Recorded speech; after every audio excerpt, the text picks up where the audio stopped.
Respect the fucking greats! I'm gonna be doing a series of videos called Respect the Greats across all of my channels, in which I talk about the greats and why you should respect them. Respect the greats! Starting now. Sup mo bitch, it's DigiBro here, and I'm gonna break down my 3x3 of my favorite YouTubers currently. This is inspired because my fiance, who has currently started up the channel Pantsu Party, made her own video about a YouTuber 3x3, in which she asked people to make their own. So I made one for the Twitter, and then after I made it, I was like, I can make a fucking video about this. This is a free vlog. So let's make a free vlog on my 3x3 of favorite YouTubers. Which, by the way, Pantsu Party will probably be on one day, so you should go subscribe to her. You can be there ground level, be a day one. Now, surprising absolutely nobody, first up on my 3x3 is Endless Jess. And just the other day, Jesse wrote something in a comment. He then tweeted saying that he wishes more people would read it, which is simply that Jesse is so often talked about as being like the greatest YouTuber of all time by people like me, where we like break down all this like meta and depth to his work, that it makes it really difficult to like invite new viewers to his shit, where like there's this sort of perception that his stuff is like hard to get into, and that makes it hard to get into because like that's how people are describing it, which I don't really think it's hard to get into at all. Like, while it is doing lots of really advanced like meta shit and stuff like that, I think the main problem with it is just the culture of YouTube viewers. It's not that I think the videos would be difficult for most people to understand or appreciate. It's that Jesse's videos are constructed to be watched in full.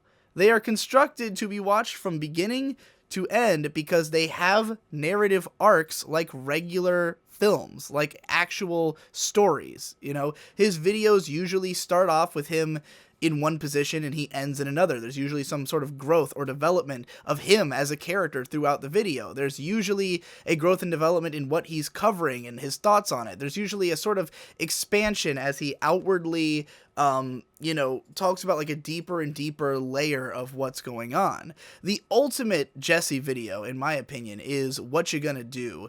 This is the one that sort of encapsulates everything that's so great about his style in one video, because it's one part a rant video just about a current topic that was already becoming irrelevant by the time his video came out, which is an important part of Jesse's career. Has always been that like he's chasing YouTube relevance, but he's just like a step behind because he makes his videos too good and he can't get them out in time. And the way that YouTube currently is set up, it rewards people for putting out lots of content, for putting out content that are on topical subjects, you know, stuff that's in the news, stuff that's trending on YouTube right now. It really encourages you to kind of cover the same topics as everybody else and to do it as fast as possible. And you really can't make amazing content that way. It's why so many of, like, for instance, the anime analysis channels right now are putting out the same like bland shit, is that like they are just trying to rush out whatever, you know, is best for SEO right now at this particular moment. Jesse will try to capitalize on these trends, but in the effort of like actually trying to find something interesting to say about them, will end up having too much to say and end up saying something, you know, a lot deeper and more interesting than what most other people are saying.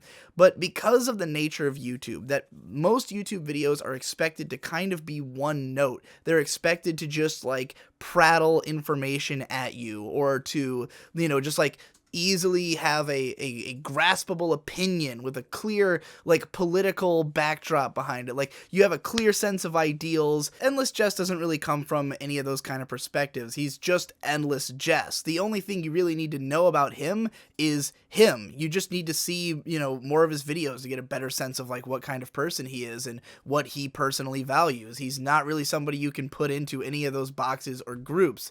He's like, you know, a very unique individual who takes a lot of inspiration from a vast number of different mediums and sort of combines them into his own very unique style and flavor. Even though he pays homage and references to like tons of things in his work, the specific combinations of elements are just something that you wouldn't get from anywhere else. Like, no one would think to put this song and this imagery together in a video about this topic and then to present it in this way. For instance, the What You Gonna Do video is about Hulk Hogan and the time that he got like into a huge media frenzy because of saying some like racist shit, but in the middle of a like illegally recorded porn tape. Like he was literally being blackmailed by this woman who like recorded them having sex, like the things he said or something to that effect, and it got out and like became this huge media frenzy.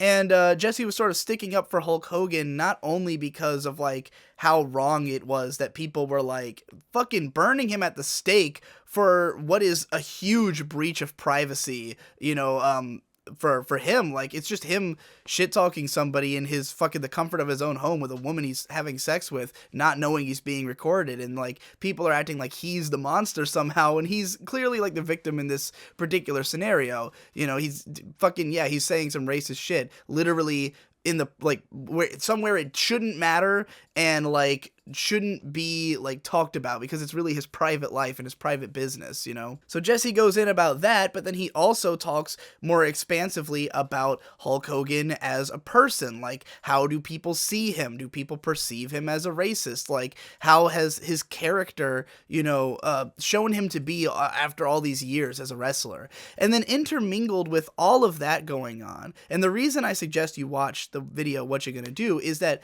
there was originally a 15-minute cut of this video that is just a defense of Hulk Hogan that just gets to the point and like is a real good solid rant, the kind of internet rant that you would expect from like Razor Fist, who's also going to come up on this 3x3, except that Jesse does something more with it, because it wasn't just about the fact that Hulk Hogan was in the middle of this scandal. At the same time, the wrestler Roddy Piper had also just died, and that was Jesse's favorite wrestler, and this is coming right on the heels of like Ultimate Warrior had died not too long beforehand, and like just like a lot of these people who Jesse sort of idolized were going out one by one. And as this video goes on, we reveal more and more of Jesse's personal relationship with these wrestlers, and like how he always perceived Hulk Hogan as like someone he never really, not so much that he didn't like him, but that like Hulk Hogan's always been kind of like a corny asshole, and like he was never one of his favorites. Meanwhile, Hot Rod, you know, who was like the good guy, who was like the one wrestler who never did anything wrong, it was just like a nice, good person, you know, dies young.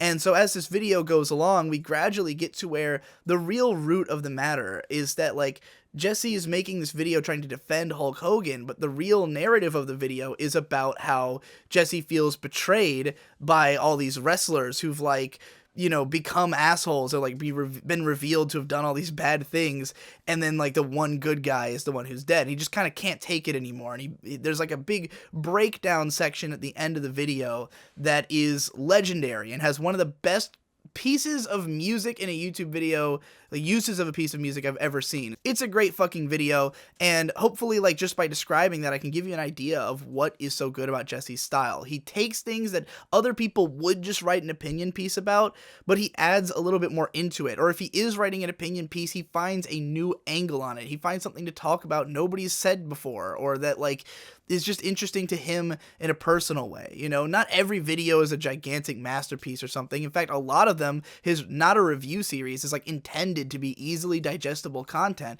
But what makes those videos great is that they are in fact not a review. It is not a quality judgment on a game or whatever piece of media he's talking about. He's not like trying to get to the heart of like whether it was well written or well crafted or whatever. He's just like, here's the interesting things about this game. I would highly recommend his video Not a Review, Witch and the 100 Knight, for instance, where that video pretty much is a review of like every Nippon Ichi game in a way. Like it breaks down like the core faults that has made those games so difficult to play or to keep playing, you know, 10 years hence, when like they're just so outdated in their practices that it's kind of laughable. And like to have it like finally just crumble on your shoulders to like buy a game after a few years of not playing one and then just be like, I can't believe they still have all these issues all these years later. You know, there's just something very gratifying about the stuff that Jesse talks about in his videos. I've been going for like 10 minutes about just Jesse. I gotta fucking move on. You'll definitely hear about him more in the future. I'm starting up this series called Respect the Greats. And in Respect the Greats, the idea is gonna go across all my channels. All of my channels are going to have Respect the Greats, and I'm just going to talk about the greats. And Endless Jess is definitely getting one of those videos because he's one of the greats in what he does. Definitely my favorite YouTuber. You know, I've been rewatching a lot of his stuff lately, rewatching the Horseshoe Saga. If you haven't seen that, I think it's probably the biggest, like, magnum opus YouTube series I've ever seen. It's over 20 videos, it's all in a playlist. Go to the channel Manchild Incorporated and just watch the Horseshoe review playlist. It is not a review series on My Little Pony, like, it is technically, that's what it's gonna look like, but, like, it is, in fact, a narrative crafted around the idea of that. And if you go into it understanding that, it'll make perfect sense. Just go into it like, this is not a My Little Pony review series.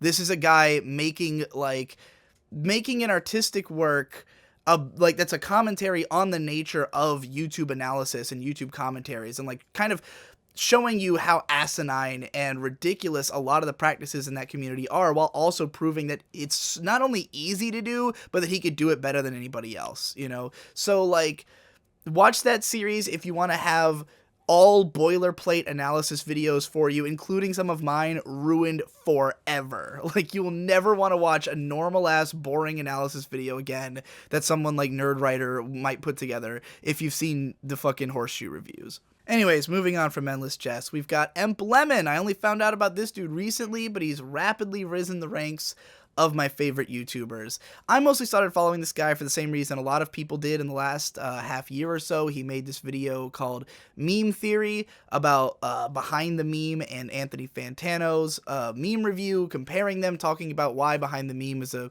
shit channel and a huge problem. But he goes about it in this really interesting way. It's like a 35-minute video, and the first like 10 minutes or so is mostly just dedicated to talking about like why people come to the internet for media, like why the outsiders, as he calls them, have like sort of formed this clique where they look for content that's unique and interesting and suited to their personal tastes, while normies and their old media are just kind of take whatever is given to them, you know? And like that the outsider media, this new stuff that's constantly cutting edge and constantly trying to like find, new ways to do things, is what eventually trickles down and informs the normie culture. Like our stuff is eventually what gets ripped off and, and becomes like what regular people are watching 10 years down the road, while the crazy people have gone and made a fucking new kingdom somewhere else to explore new and crazier ideas. And so that was a really interesting video, and then going from there, Lemon has made several more videos of that nature, often like commentating on problems with YouTube as a website. He kind of does what I would call like YouTube drama videos, except they're all about the drama surrounding YouTube, the website, like what it does to people, how it's been fucking over creators and stuff like that. But he does it all with this really exciting, fun editing style that I think is vastly beyond any other like commentary channel, anyone doing like analytical commentation videos and stuff like that. Lemon is kind of blowing them out of the water with like how far he goes. The only person I could think of who's done better editing is Endless Jess, and even in that case, the only reason Jesse's is better is that he is more unique. He finds more interesting like clip choices and songs to use. Lemon mostly uses memes for his clips, like that are already known or popular, and he also uses music choices that are pretty much just all 70s prog, but nonetheless, the way he does it is perfect. He's got great comedic timing. He's got great like ideas of how to make a video flow.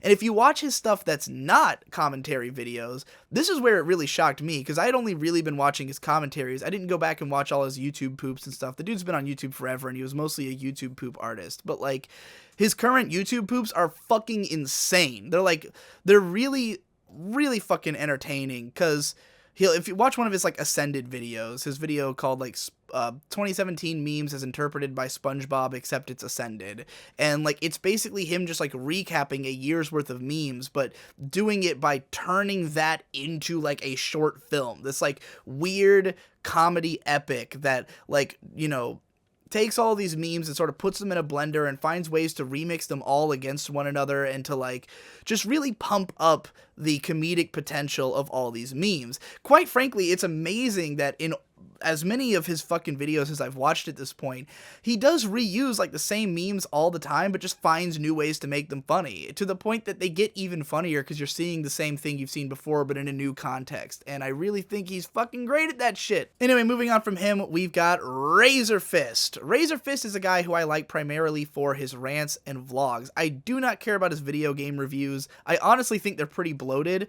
Like, the way he writes, he has this very, very eloquent way of speaking. One that many would accuse of being too much, like he fell into a thesaurus. But personally, as someone with a big vocabulary, I appreciate it a lot. I love listening to the guy talk fast. I love listening to him break out big words. And frankly, what shocks me the most is how many of his videos seem to be not scripted. Like, even though he's flying off the handle through these insanely eloquent phrases, he nonetheless is like, it seems to be just talking off the cuff. And apparently he has got a long history in radio, so that's got a lot to do with why he's able to do that. But it's definitely really impressive to watch. And while I do think that he could use more editing chops, like, the audio in his videos is always all the fuck over the place, and the way he kind of just like hard cuts to clips from stuff can be a little jarring, though he does find pretty funny clips to use in his videos. When he's actually just writing about video games, though, it does feel a little bit padded when he's constantly going into like all these non sequitur insults and stuff like that,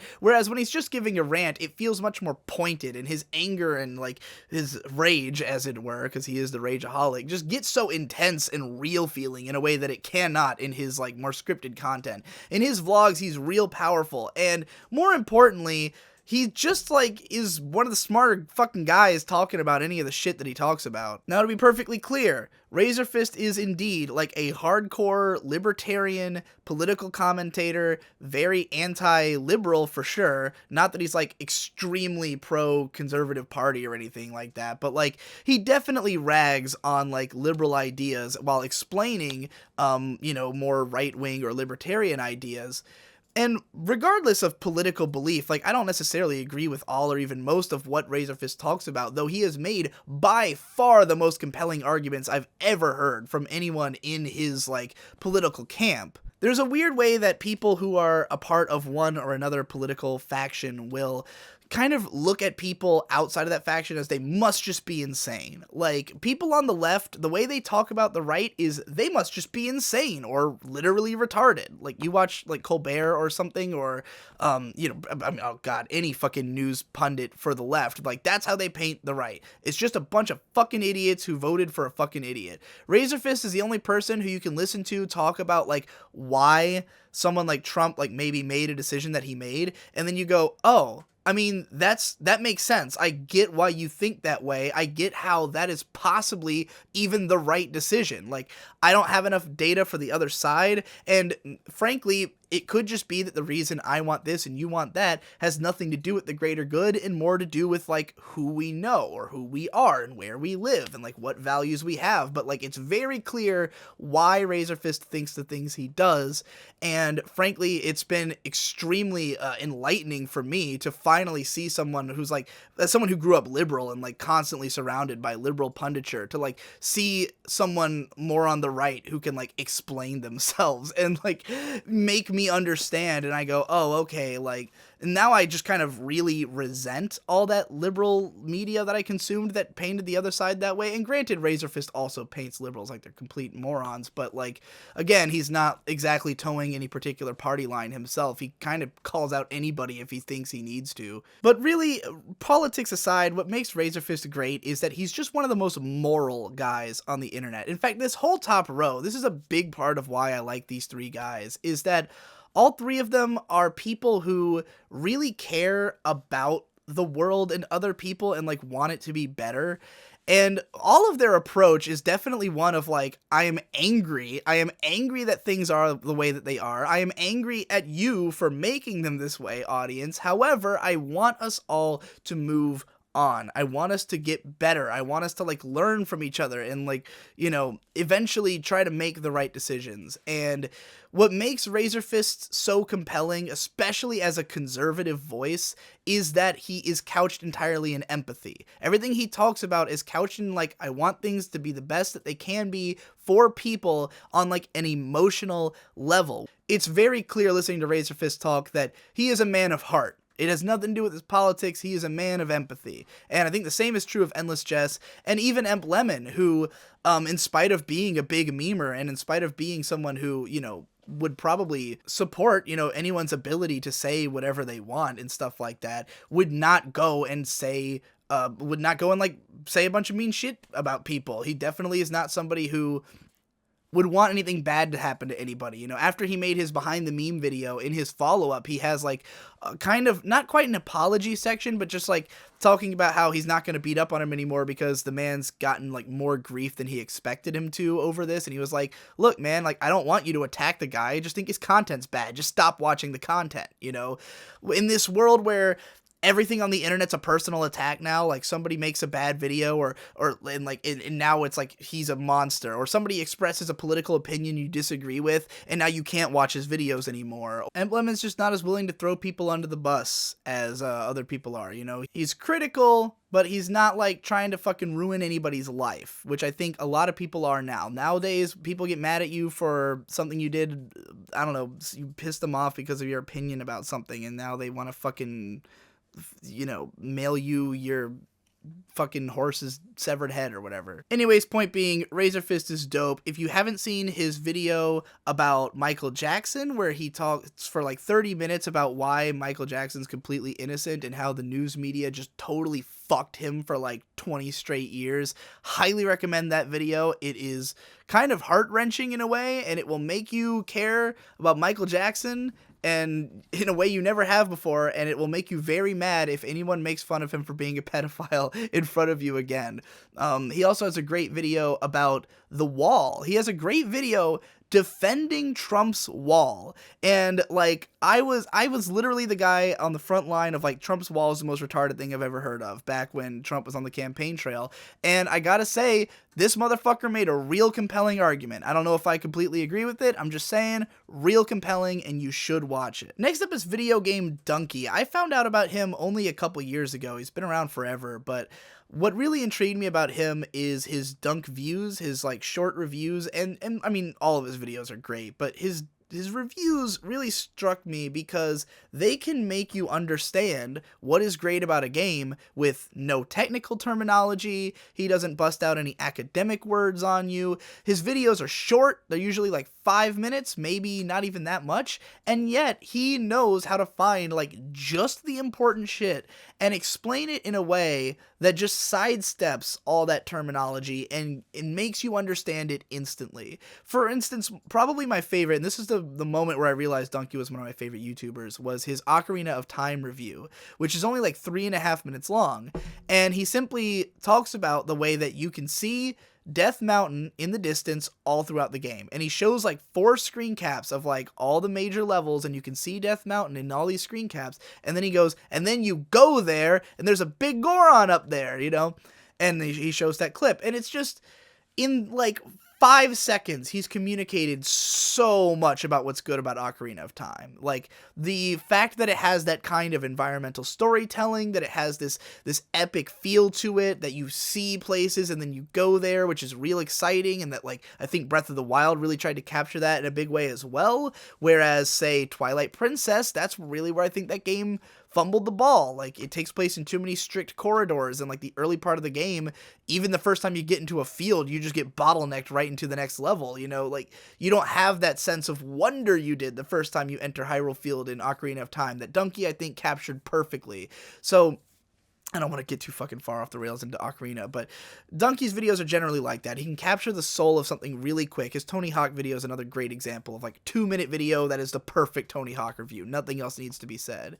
And then meanwhile, he puts out hilarious shit all the time, and he's someone who I think never quite let himself fall for YouTube's formulaicness. I think too many people who want to be like critics and reviewers, they just look to like standard YouTube reviews and go like, I'm gonna do that.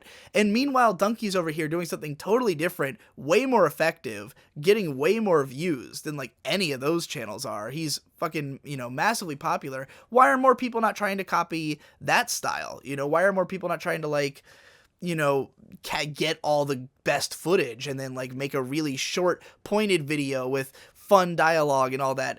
Maybe it's just that these videos are really hard to make and most people cannot copy such a thing, but you know, I really want to try to tool my own content to be more like Donkey. Not necessarily fucking 3-minute videos, because as you all know, I fucking can't do that. This video is already half an hour long or something, and it's supposed to be a quick little 3x3 video.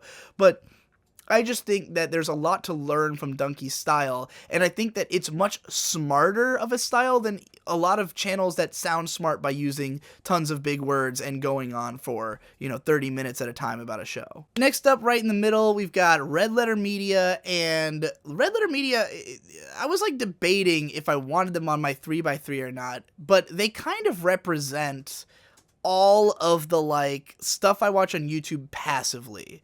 Because most of what I consume on YouTube is passive content. It's just stuff that I put on in the background and listen to for, however long it goes. And it has to be fairly entertaining, or at least a personality I enjoy. But, like, I thought about, for instance, Anthony Fantano. I probably watch more of his shit than anybody else. That motherfucker puts out, like, 2 videos a fucking day across all his channels. And he's got so many vlogs, and so many of them are just, like, kind of vapid and not interesting. Like, Fantano's album reviews are fine, but if I don't really care about the album or the music, I probably don't care about the video. And honestly, even then, I don't think his reviews are super interesting unless he's going way in depth about something, or if it's, like, an artist whose career he's really chronicled over time. And his Fantano channel is, like, just like, you could read the title of some of those videos and get the whole point. Red Letter Media is a channel that, while their content is mostly passive, like, occasionally you get the Mr. Plinkett video, and Mr. Plinkett, if you don't know Mr. Plinkett, you don't know anything about analysis on the internet, because he's like the genesis point of it. Like, the Mr. Plinkett Star Wars analysis videos were so integral to, like, everything that was going to come out after that, that you can't even fucking talk about, film analysis on YouTube without talking about Red Letter Media, just like you can't talk about games analysis on YouTube without talking about AVGN. Like, it's that important and, like, that deeply rooted. But Mr. Plinkett's obviously not that active anymore. Anybody who knows about him will tell you that. He still makes incredible videos. When you get the Ghostbusters review, which was one of my favorite videos that came out last year, and one of my favorite Mr. Plinkett reviews yet, I think he's one of the best at clip finding and clip matching. He's one of the best at just editing in general. The Red Letter Media brings the skills of a, like, semi-professional film team to YouTube, and they use those skills and really just their amazing setup to just raise the bar a little bit. Like, their audio and video are, well, particularly their video quality is vastly better than anybody else doing YouTube. Like, they got amazing sets, they got the legit cameras, they got a whole crew. However, whereas other YouTube channels that are sort of highly produced that way will try to make, like, a TV style show, or will try to make something more, like, normie geared and stuff like that. With Red Letter Media, you click on a video and you get this weird comedy style, their comedy, which is to not make jokes, but instead to be awkward and cringy, which is fucking hilarious, and they've really mastered it, and I think their audience really responds to it and understands it. But then aside from that, it's mostly just podcasts. It's just dudes talking about movies, and none of them has the most interesting personality in the world. They play off of each other pretty well, but really it's just about how they create the show. It's that the shows are well paced, they're well edited, they're real easy to have on in the background. You can have Red Letter Media playing on a television and it doesn't look totally wrong. If you try to watch, like, Fantano with your full attention and, like, pay attention to it, it will not be fun. Red Letter Media, you could just throw on a video and lay back on the couch for an hour. You could throw one on and just listen to it in the background. I listen to their fucking movie commentaries, even though I don't watch the movie with them. I just listen to the commentaries, They've just taken that kind of laid back approach that YouTube is mostly famous for. Like, that's what most of YouTube viewing is people just marathoning shit. But instead of trying to do lowest common denominator, air quotes, content, instead of trying to make stuff because it's so easy, because you can churn out 1,000 videos, they've taken the opposite approach. They've made videos that, while they are mass consumable and they're hugely long, they have the actual effort put into them. And they can afford that by having a large, talented team, by putting a lot of money and resources into it, and just like having everybody in one place, which is what the PCP has been like hoping to emulate for as long as we've known about them. Speaking of the PCP, next up on my 3x3 is Best Guy Ever, one of the members of the PCP who has broken into this list. Apologies to anybody who's in the group who's not on this list, but Nate really revolutionized his content in 2017. This was a guy who made some of the best anime analysis videos on the internet, some of the best analysis videos outright. He made the Gurren Lagann Part 1 and 2, which are some of my favorite YouTube videos. He made, some other really solid, some of the ones that he made in the past that I had kind of looked down on for not being as good as the other ones are still great. Like, his Monster Musume video is fucking hilarious and a real joyride, and honestly, like, could have been one of my favorite videos of that year if not for the fact that it was kind of overshadowed by the other work he was doing. But after realizing that, putting the insane amount of effort into every video that he was doing was just not sustainable on YouTube, Bestie Boy tried to find other ways of doing things that might allow him more freedom and to, post videos more frequently. So he comes up with Mia Mathova, and what was really great about Mia Mathova is how he was so inventive about it. He didn't say, I'm going to make a video every day all month and then make the same video every day all month. He, every single subject he approached, he found a totally different way to do it. Sometimes it was a podcast. Sometimes it was just him playing a game. Sometimes it was like a more edited video. Sometimes it was just a vlog. Sometimes it was a really fun, highly edited, energetic vlog. Some of them were like the most fun videos that came out that fucking month, So Mia Mathova was just such a great way to experiment. And after that, he launched Weagawa, Why I'm a Genius Weekly, where every week he's put out like a 30-minute video that are just so much fun because he's created, now he does have a format, unlike with Mia Mathova, but what the format allows for is lots of experimentation. He can change the intro, he can change the way things are done. How long the main topic is doesn't even really matter that much because the second half of the video is like mailbag and Q&A, which can be entertaining on its own. And even more so than Red Letter Media, he's been like go-to, like put on in the background guy. When you get a new Weagawa, it's real nice to have like 30 minutes of something decent to throw on, much in the same way as like a Half in the Bag or a Best of the Worst video. You can pay attention, you don't have to, you're gonna be entertained. He's got amazing screen presence, like Nate's real fun to just watch on screen. He's got a great voice, and his dedication to higher quality, just like, even in his fucking Weagawa vlogs, it shines through. Like, this is a series that was literally made with the express purpose of being as easy to make as possible. It was meant to be, I can churn this out every week, even though I work a full-time job, and I'm working on higher-level content on the side while I'm doing Weagawa, and I'm, working on other shit. So in spite of all that, he still manages to put all these little flourishes into Weagawa that make it such a unique and entertaining show. The sound bites, the audience participation, the weird transitions that he'll re-record for every video, the way he'll edit in himself from the future, editing the video into the video, just lots of fun stuff like that. Next on my list is Super Bunny Hop, and Super Bunny Hop is up here because I really see him as the best of the games journalists.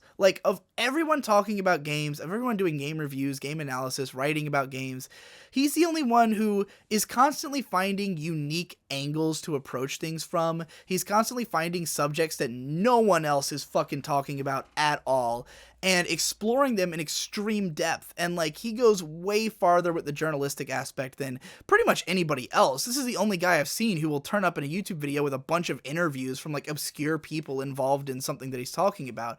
Him breaking news about Konami a few years ago, was kind of a huge deal. I think he got some cease and desist from them or some shit like that. I don't fucking remember, but he's done lots of cool journalistic stuff, including he had one video recently about just what gaming was like in West or East Germany, whichever one it was that was walled off in the time that they were walled off. And it's not something anyone would think to talk about, but he went in so deep on it and got all these interviews from developers who were working there at the time and stuff.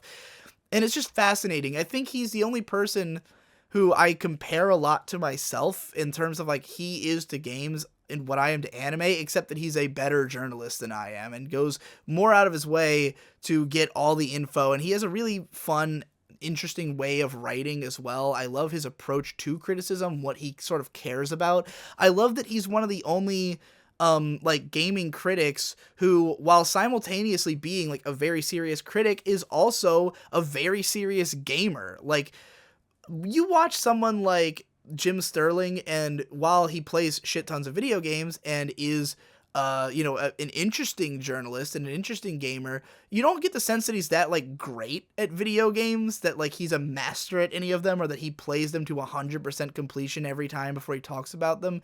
With Super Bunny Hop, this dude will come in and be like, look, I did everything. Like, let me just let you know beforehand, I did everything.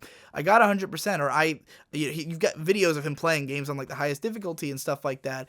And he doesn't make that defining aspect of his personality, however. Like, I've seen a lot of people who are real fucking elitist about shit like that, where they're like, you can't even beat a game and you can't talk about games. He's not like that. He just will do it. He just will go all the way. And it's just, I'm not saying it's the best way to be a games journalist necessarily, or that you have to do that, but I do think that it's really nice to have someone writing great games journalism who is like someone who goes back to games and plays them with all the mods and plays them on the highest difficulty and like revises their opinion if they change it. You know, how many fucking game reviewers will write another review of the game once they understand it better? You know, that's Super Bunny Hop. So I really respect the way he covers games, and he's definitely my favorite, just like gaming analysis or review channel on the site. Next up, we got Hypocrite, and Hypocrite is my favorite remaining comedy games analysis review sort of person. Hypocrite is very clearly cut from the cloth of like AVGN and JonTron, and while most of those channels have either slowed down or died, or that genre just like got bloated and overstuffed and like most of those people aren't good anymore, you know, I can't stand to watch JonTron anymore personally. Hippo has like filled in that niche and kept it going into the new decade, and kept experimenting with it and kept finding new ways to be funny in this genre without trying to like change the very core of what it is, the way that like JonTron tried to do. My favorite thing about Hippo's sense of humor is that it almost is deconstructive in a way of like the idea of what he's doing, because he takes himself so not seriously. The point of a Hypocrite video is he wanted to make a video about this game. It's never like I have to, offer the most objective critique or the most complete analysis, or like I have to prove all the things I'm saying are correct. None of that. There's no like pretension to his videos. He's just like, here's a video game, here's all the things I want to say about it, and nothing more. And I'm gonna crack a bunch of jokes. And he draws attention to this in really funny ways. Like in his video on Sheepdog and Wolf, a game for the PS1, he's like, he says, it's got level design, and just like leaves it at that, just letting you know, like, all the, he like goes down that checklist that reviewers go down of like everything you need to mention in a game review, and it's just like, I don't want to. Like, he'll just say like, oh, it's got music, but I didn't pay attention to it, I was fucking caring about this other stuff. I really like that. I love his looseness. I love how his videos have this weird sense of flow where it just kind of begins and ends, and he just shares with you information in the middle. Now, I do think, and I know he'd agree with me on this, that like, as of late, as he's been trying to put out content more frequently, there has not been as much tightness in the scripts or as much tightness in the editing. His earlier videos are definitely like more grandiose, where like each one would kind of open with a big gag, have like maybe one in the middle and one at the end. Now they're a little bit more like, some of them might just be a review of a game. Some of them might be totally not what you expect. It's hard to know what you're going to get with a Hypocrite video. And he tried to do something similar to Mia Mafova that Nate had done by doing Igma Vuatuadij, where he made a video every day in July. And again, you can, not unlike Mia Mafova, there's a lot of experimentation, a lot of different styles. I wouldn't say there were as many hits as Mia Mafova had, but nonetheless, there are some really entertaining videos in there. More interesting even than that is the Dark Demon Blood month that he did earlier this month, or year rather. He did Kirby month, where he just talked about a bunch of Kirby games. It was just a real exciting experimental time to watch him sort of like try to figure out how am I going to survive as a YouTuber going forward, because Hippo has always been like criminally just like neglected as a YouTuber. He's never gotten a huge sub count, never gets huge views, can't really grow that quickly. So this year is mostly for him being about experimenting and trying to figure out like, how can I help all this? How can I make it make sense? And, you know, it's interesting to watch someone kind of struggle with trying to figure that out and being along for the ride as support. And I'm excited to see what he's going to come up with this year. I want to know where he's going to go. I'm glad he still hasn't given up. I'm glad that, like, whereas lots of other YouTubers by now would have gotten complacent and would have just stepped away and would have said, like, oh, I'm not getting enough views, so I'm not going to keep doing this because, like, everything I try is not working out. Hippo's just like, here's a new style, here's a new idea, here's 20 new videos in a month, you know? So that's why he's still on my 3x3. And lastly, we've got Frank JavC, another new addition to this list. And Frank is kind of, I was wishy-washy about putting him on because he has sort of a way of getting really into making videos for like a month and then disappearing for like 3 months and stuff like that. So his upload schedule's all the fuck over the place, and his video style is also all the fuck over the place. But while he's mostly famous for tutorials, he's famous for like how to make vaporwave and stuff like that, and he'll just explain a genre in a real funny way with lots of neat aesthetic editing, and then he'll show you how to make the thing. And those videos have been monumentally important to me, my brother. Like, I mean, my rap career is probably in a large part owed to Frank JavC. If it weren't for the fact that my brother Shade started watching his videos and making beats, and like learned a lot of techniques from him, I might not have anything to rap over. And even the rap beats that I have made myself, like I learned techniques from Frank JavC and I copied them. But aside from that, my favorite stuff from Frank is the like just kind of the weird meme shit. Like when he made compilations videos of like his Vines or his Instagram videos, and he like compiles them and puts them on YouTube, the dude's imagination just runs wild all the time. Like if you're following him on Twitter, you'll get like 10-second videos all the time of just like that he would have had to probably do some original art for and animate for, or just like I don't know, he puts a lot of editing even to the most minor of memes, you know? Instead of him just cracking a joke online, it's like a fully constructed joke. It just only lasts 10 seconds. And then he'll compile those and put them in a video, and when you watch them all back to back, it's fucking nuts. You're just like, how did he come up with all this shit? Meanwhile, very prolific musician. He put out one of my favorite albums of 2016 right at the end of that year, the Frank JavC Volume 2 album, which I've got on vinyl. He has continued to put out music since then at probably even a more alarming rate than I have.